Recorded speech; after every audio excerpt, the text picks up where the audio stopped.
مستعین کے زمانے کی بات ہے کہ اس نے ایک بہت پیش قیمت گھوڑا اپنی پسند کا خریدا، لیکن اتفاق سے وہ گھوڑا بہت عیبی نکلا۔ اس کا عیب لا علاج ثابت ہوا۔ وہ گھوڑا اس قدر خونی نکلا کہ بہادر سے بہادر، دلیر سے دلیر سوار کو بھی اس کی پیٹھ پر بیٹھنے کی جرأت نہیں ہوتی تھی۔ وہ ایسا تھا کہ اس نے کتنے ہی سواروں کو تنگ کر کے خاک کا پیوند بنا دیا تھا۔ غرض کہ اس کے پاس جو بھی گیا اس کو بغیر داغ لگائے اس نے نہ چھوڑا۔ شاہی فوج کے بڑے بڑے دلیر سوار اس کی سواری سے اپنے کانوں پر ہاتھ دھرتے تھے۔ مستعین نے عاجز و پریشان ہو کر اس گھوڑے کو اس کی حالت پر چھوڑ دیا۔ ایک دن مستعین کی صحبت میں پھر اسی موذی گھوڑے کا ذکر آ گیا تو اس کے بعد خوش آمدیوں نے کہا کہ سامرا میں اب کوئی جوان ایسا نہیں جس کا اس گھوڑے پر چڑھ کر امتحان نہ کر لیا گیا ہو، سوائے ایک کے۔ پوچھا وہ کون ہے؟ کہا گیا کہ وہ امام حسن عسکری علیہ السلام ہیں جو اب تک تن تنہا بچے ہوئے ہیں۔ مستعین نے جب یہ سنا تو بہت خوش ہوا، کہنے لگا تیری رائے نفیس ہے، اس لیے کہ عرصے سے حضرت کا قتل اس کی نیت میں تھا اور حضرت کے قتل کی تدبیریں سوچتا رہتا تھا۔ اس نے خیال کیا کہ اس سے بڑھ کر حضرت کو ہلاک کرنے کی کوئی دوسری تدبیر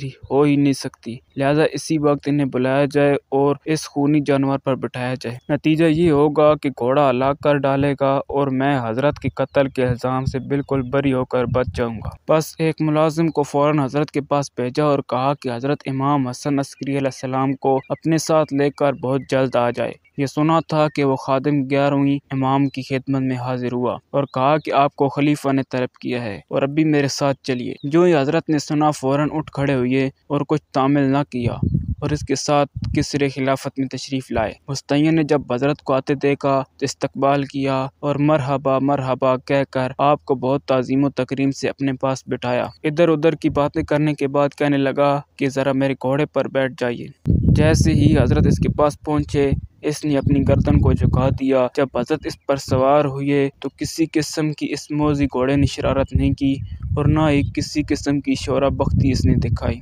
آپ نے اس کو خوب چلایا پھرایا اور دوڑایا مگر نہایت حسن و خوبی سے وہ خوش رفتار نظر آیا۔